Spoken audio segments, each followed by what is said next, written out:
Alright, magandang gabi po sa inyong lahat mga kababayan, Batang Maynila to it's. Ang nakikita po ninyo dito sa ating screen ay post ni Henyo Master Joey De Leon. Nagpost po siya sa kanyang Instagram account ng litrato na meron po siyang suot-suot na t-shirt. At doon po sa t-shirt ay meron pong logo ng Eat Bulaga. Parang ganito lang po yan, oh. Meron pong logo ng Batang Maynila to it's. Baka interesado kayo, Bekene men. Sa lahat po ng gustong umorder ng t-shirt natin, BM t-shirt mga kababayan, punta lang po kayo sa ating Batang Maynila to it's Facebook page. Yung meron pong 27,000 followers. Naku, unti-unti po tayo dumadami dyan sa ating Facebook page. So punta po kayo doon, i-message mo lang ako. PM is the key. Message nyo lang po ako doon at mag-usap tayo. Isasend ko po sa inyo yung link kung saan at kung paano po kayo order. So yan mga kababayan, Batang Maynila to it's BM t-shirt. So ito mga kababayan, pag-usapan natin yung suot-suot ni Henyo Master Joey De Leon. Yan pong kanyang t-shirt na kulay itim. At meron pong nakasulat na Eat Bulaga. Etong logo na to mga kababayan ay ang logo ng Eat Bulaga noong 1980. 1979 nagsimula ang Eat Bulaga. 1980 gumawa kasama si Henyo Master Joey De Leon sa gumawa ng logo ng Eat Bulaga. 1979, 1980 kompleto na. Meron ng title, Eat Bulaga. Meron ng logo. Yan po. 1980 logo ng Eat Bulaga. Kompleto na po. Pero ang Tape Incorporated, wala pa. Ang Tape Incorporated, pumasok po yan 1981.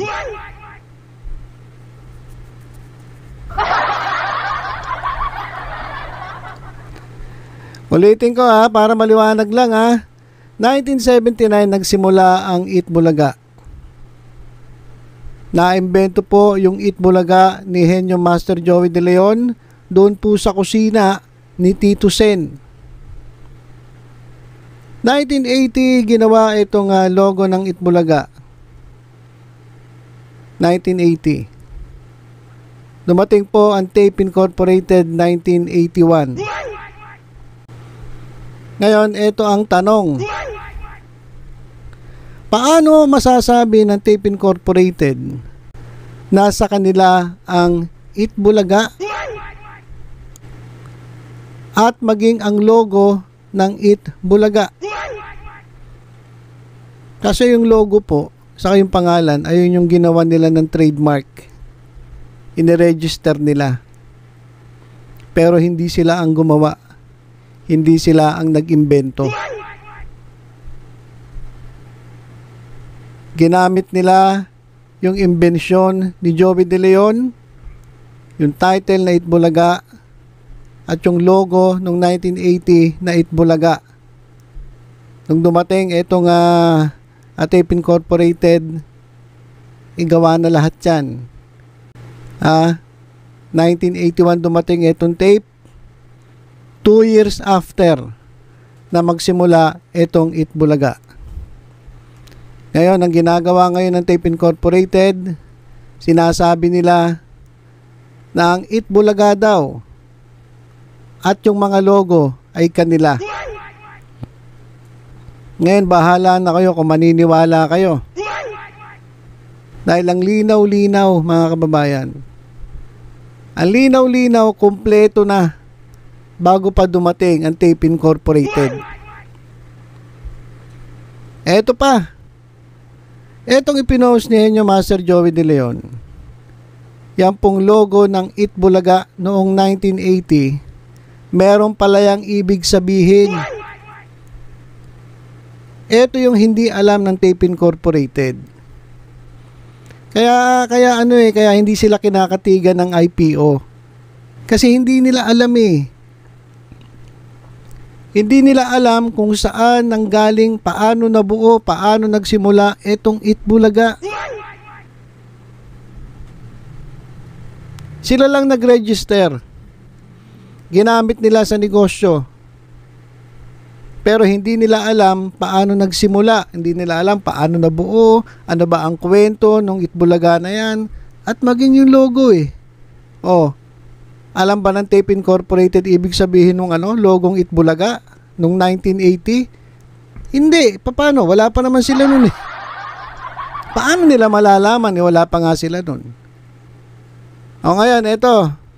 O para maliwanagan tayong lahat. Pati etong nangaangkin, etong Tape Incorporated. O sabi ni Joey De Leon, etong suot-suot niya na t-shirt na may logo print ng Itbulaga, ang ibig sabihin daw niyan, ito ay may kinalaman sa talking and eating. May kinalaman sa pagsasalita at sa pagkain. Kaya nga daw ayan, no? Kaya daw may dila. Ayan, no? May dila eh. May 2 dila at may tilao o ovula.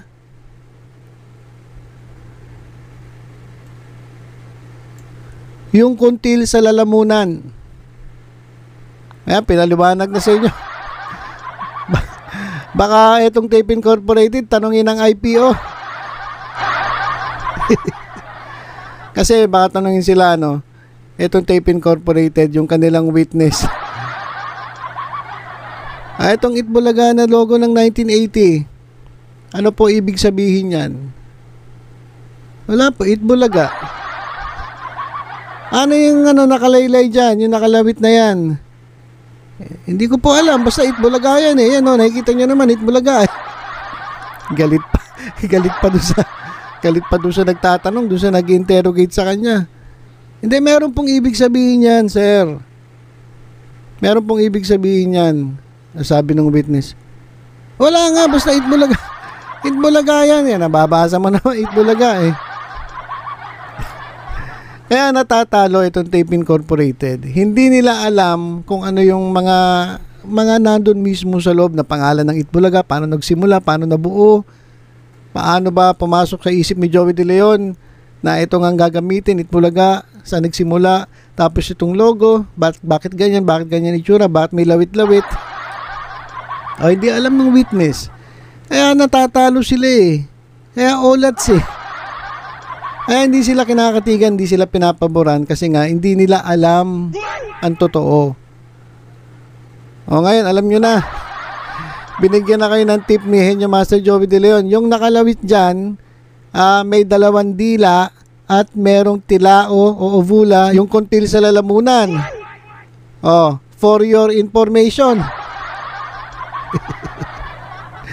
Kasi baka hindi nyo lang alam. Para pag tinanong kayo ng mga nagtatanong sa inyo dyan sa korte, alam nyo na isasagot ninyo.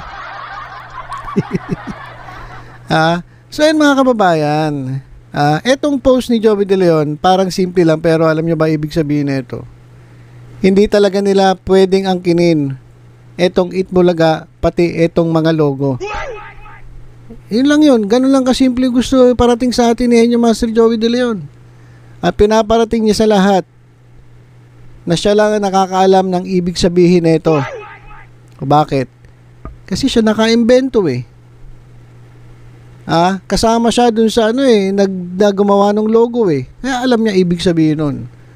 Ngayon, ito ba tape? Alam yan? Hindi nila alam yan. Paano nga nila malalaman na tapos na yung logo na yan, meron ng Itbulaga, wala pa sila. Kasi dumating sila 1981. Kaya angkin pa more. Ayan, binigyan na kayo ng tip ni Henyo Master Joey De Leon. Baka sakaling itanong sa inyo sa korte.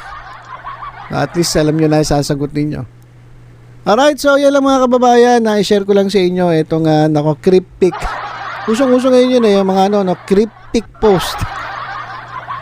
Ito, hindi lang cryptic, informative post ni Joey De Leon para dun sa mga nag-aangkin, para hindi na kayo mahirap magpaliwanag dyan sa korte. So, yun lang muna mga kababayan. Tutok-tutok lang sa Batang Maynila to sa mga iba pang updates. Ingat po tayong lahat.